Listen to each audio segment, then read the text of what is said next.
Selamat datang di Novella Channel. Terima kasih sudah mampir di Novella Channel. Bantu untuk klik tombol subscribe dan like untuk berkembangnya channel ini. Dan jangan lupa untuk nyalakan loncengnya agar selalu mendapatkan notifikasi terbaru dari Novella Channel. Silahkan menikmati cerita novel favorit Anda. Mari kita lanjutkan kembali kisah novel Nathan Lewis, Kultivator Sang Dewi. Episode 159, bersama Novella Channel. Selamat mendengarkan. Masih bersama Novella Channel, mari kita lanjutkan. Tuan Nathan, Direktur Jeanan Ren ingin bertemu dengan Anda. Saya ingin tahu apakah Tuan Nathan punya waktu. Pada saat ini, Simio Saren berjalan ke arah Nathan Lewis dan bertanya masuk suara rendah. Di mana dia? Nathan Lewis juga ingin melihat hadiah apa yang akan diberikan keluarga Ren ini padanya. Tuan Nathan, ikuti saya, kata Simio Saren, memimpin Nathan Lewis ke belakang. Setelah melewati koridor dan tiba di kamar pribadi, Simio Saren membuka pintu, dan Nathan Lewis melihat seorang lelaki tua yang seumuran dengan Simio Saren duduk di dalamnya. Tuan Saren, melihat Simio Saren, lelaki tua itu buru-buru bangkit untuk menyambutnya. Patriark Ren, ini Tuan Nathan. Simio Saren menunjuk Nathan Lewis di belakangnya dan berkata. Jeanan Ren buru-buru berjalan ke Nathan Lewis dengan antusias. Saya selalu mendengar nama Tuan Nathan. Tapi sayangnya saya tidak pernah memiliki kesempatan untuk bertemu dengannya. Saya sangat beruntung bertemu Tuan Nathan hari ini.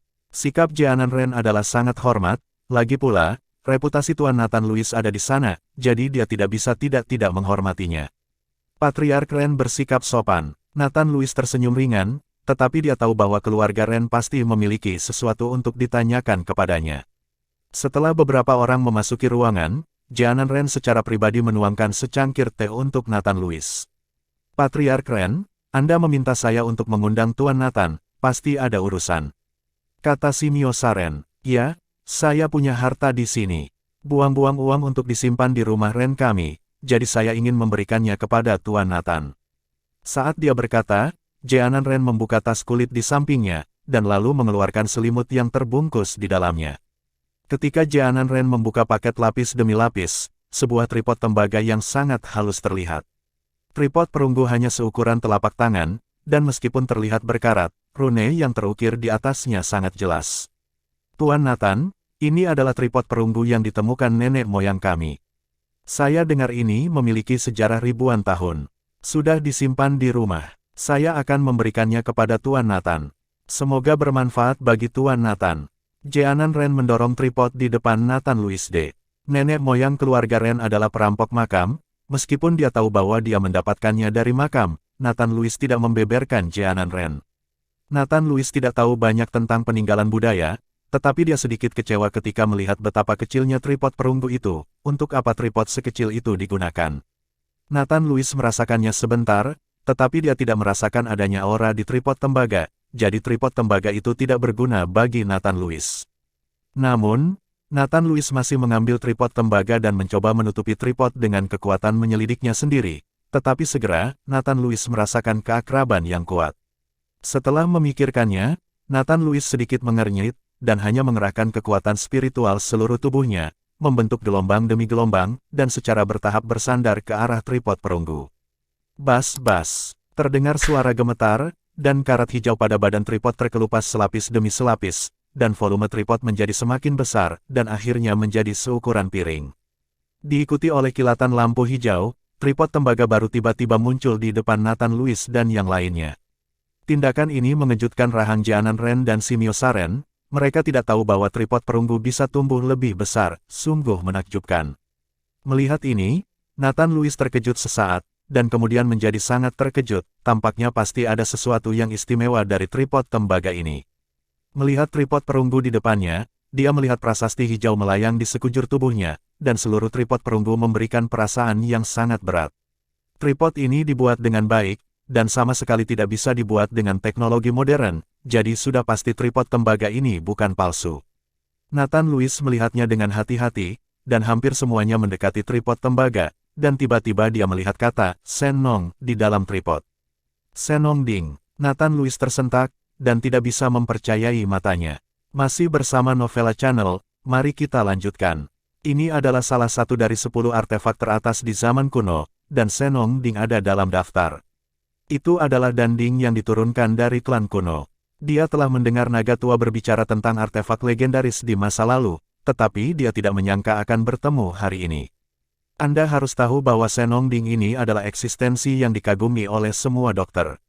Dia tidak pernah berpikir bahwa dia akan menemukan harta karun begitu dia datang ke Horiges. Bersemangat, mata Nathan Louis tiba-tiba menjadi cerah. Mengambil Senong Ding, Nathan Louis dengan hati-hati melihat tulisan, ekspresi kagetnya tidak bisa diungkapkan dengan kata-kata. Ini benar sekali, terlihat dari gaya dan bentuk masa kejayaan ini.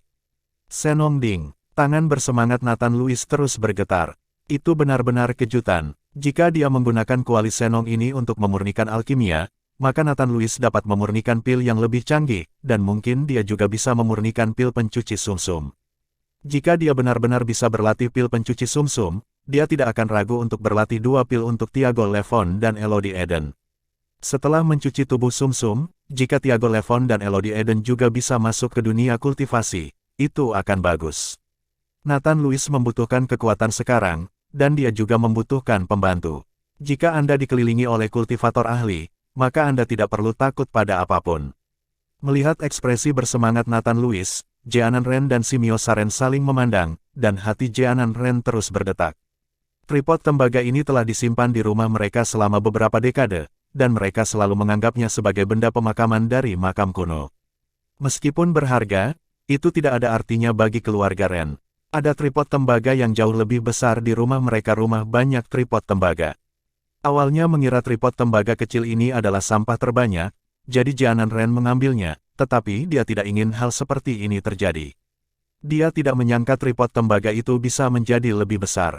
Melihat tatapan bersemangat Nathan Louis, Jeanan Ren tahu bahwa tripod ini pasti harta karun. Tapi sekarang setelah diberikan kepada Nathan Louis, Jeanan Ren tidak mungkin kembali. Patriark Ren, saya sangat suka tripod tembaga ini, jadi saya akan menerimanya. Jika Patriark Ren membutuhkan bantuan saya, tolong katakan saja. Nathan Louis memegang tripod dengan ringan, dan tripod berubah lagi. Itu ukurannya telapak tangan, dan langsung dibawa ke pelukan Nathan Louis. Melihat apa yang dikatakan Nathan Louis, Jeanan Ren langsung sangat gembira. Kekesalan yang dia rasakan barusan menghilang seketika, dan dia berkata dengan penuh semangat, sejujurnya, Tuan Nathan, saya punya sesuatu untuk ditanyakan. Tolong beritahu saya, selama saya bisa membantu, saya benar-benar akan melakukannya. Nathan Louis sangat bersemangat ketika mendapatkan Senong Ding, jadi dia melambaikan tangannya. Jeanan Ren melirik Simio Saren, dan kemudian mengikuti Nathan Louis dan berkata, Tuan Nathan, saya mendengar bahwa selain seni bela diri Anda yang kuat, Anda juga memiliki keterampilan medis yang tak terduga. Kebetulan istri saya sakit lagi. Saya harap Tuan Nathan dapat membantu. Petik 2. Keterampilan medis. Nathan Louis terkejut. Dia tidak menyangka Jeanan Ren begitu murah hati sehingga dia mengundangnya.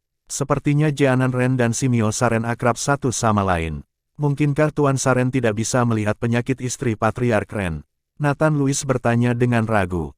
Ketika Simio Saren mendengar ini, dia tersipu dan berkata, sejujurnya, Tuan Nathan, saya telah melihatnya berkali-kali, dan saya benar-benar tidak berdaya. Bahkan Tuan Saren tidak dapat melihatnya, jadi dapat dilihat bahwa itu memang penyakit yang sulit disembuhkan. Saya akan pergi menemuinya besok. Diamlah di rumah. Nathan Louis mengangguk setuju, tetapi tidak pantas pergi ke rumah orang lain untuk menemui di tengah malam. Terima kasih banyak, Tuan Nathan, terima kasih banyak. Jeanan Ren berterima kasih kepada Nathan Louis berulang kali ketika dia melihat bahwa Nathan Louis setuju. Patriark Ren dapat yakin sekarang, selama Tuan Nathan mengambil tindakan, tidak akan ada penyakit yang tidak dapat disembuhkan, dan Tuan Nathan adalah ahli alkimia. Setelah memakan ramuan yang dimurnikan oleh Tuan Nathan, dia dapat memperkuat tubuhnya dan kebal terhadap semua racun. Simio Saren memuji Nathan Louis, Jeanan Ren juga mengangguk berulang kali. Nathan Louis melirik Simio Saren tanpa daya, sanjungan ini mungkin berarti Jeanan Ren meminta 2 pil. Terima kasih sudah mampir di Novella Channel. Bantu untuk klik tombol subscribe dan like-nya untuk berkembangnya channel ini. Novella Channel akan memberikan lebih banyak lagi cerita novel yang lainnya dalam versi audio.